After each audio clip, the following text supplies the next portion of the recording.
Kozhikode തൂണേരിയിൽ RMP പ്രവർത്തകന്റെ കിണറ്റിൽ മനുഷ്യ വിസർജ്യം തള്ളിയതായി പരാതി. തുമ്പോളി പോയിൽ മനോജിന്റെ വീട്ടിലെ കുടിവെള്ളമാണ് മലിനമാക്കിയത്. ജ്യേഷ്ഠൻ വെള്ളം കോരുമ്പോൾ ആണിത് കണ്ടത്. മനുഷ്യ വിസർജനാണെന്ന് തോന്നി. ഇന്നലെ വരെ ഞങ്ങള് എല്ലാവരും ഉപയോഗിച്ച വെള്ളം ഇതാര ചെയ്തതെന്ന് ഞങ്ങൾക്ക് അറിഞ്ഞൂടാ.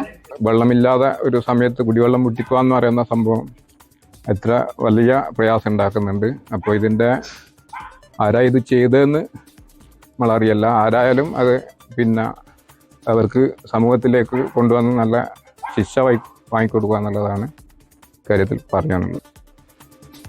വർഷ ഗിരീഷാണ് കോഴിക്കോട് നിന്ന് ചേരുന്ന വിവരങ്ങളുമായി. വർഷ, ഇപ്പോൾ പ്രതികരണത്തിൽ കണ്ടത് തന്നെയാണ് ഈ ചൂടുകാലത്ത് ഈ പറയുന്ന പോലെ വെള്ളം അത് അമൂല്യമായി കരുതണം എന്ന രീതിയിലൊക്കെയുള്ള നിർദ്ദേശങ്ങളും ആ രീതിയിലൊക്കെ പോകുന്ന സമയത്താണ് ഇത്തരത്തിലുള്ളൊരു എന്താണ് പറയുക, ഇതെന്താണ് സംഭവം എന്നും നമുക്കത് മനസ്സിലാക്കി എടുക്കാൻ കഴിയുന്നില്ല. ഇതൊരു പിന്നിൽ രാഷ്ട്രീയമുണ്ട് എന്നാണ് പറയുന്നത്. അതെന്താണ്, അതിൻ്റെ വാസ്തവം എന്താണ്?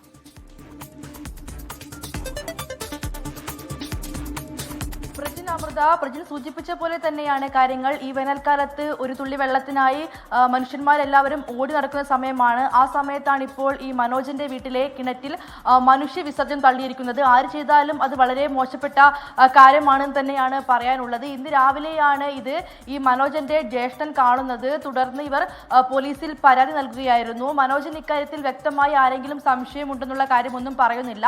അതേസമയം UDF ഒരു ആരോപണം ഉന്നയിക്കുന്നുണ്ട്.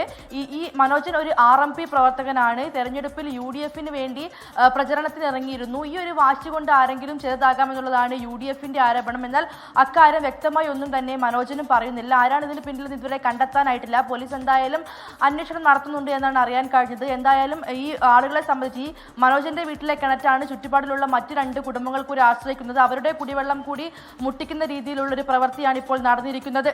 പ്രജിൻ, അമൃത. ശരി, വർഷ ഗിരീഷാണ് കോഴിക്കോട് നിന്ന് വിവരങ്ങൾ നൽകിയത്.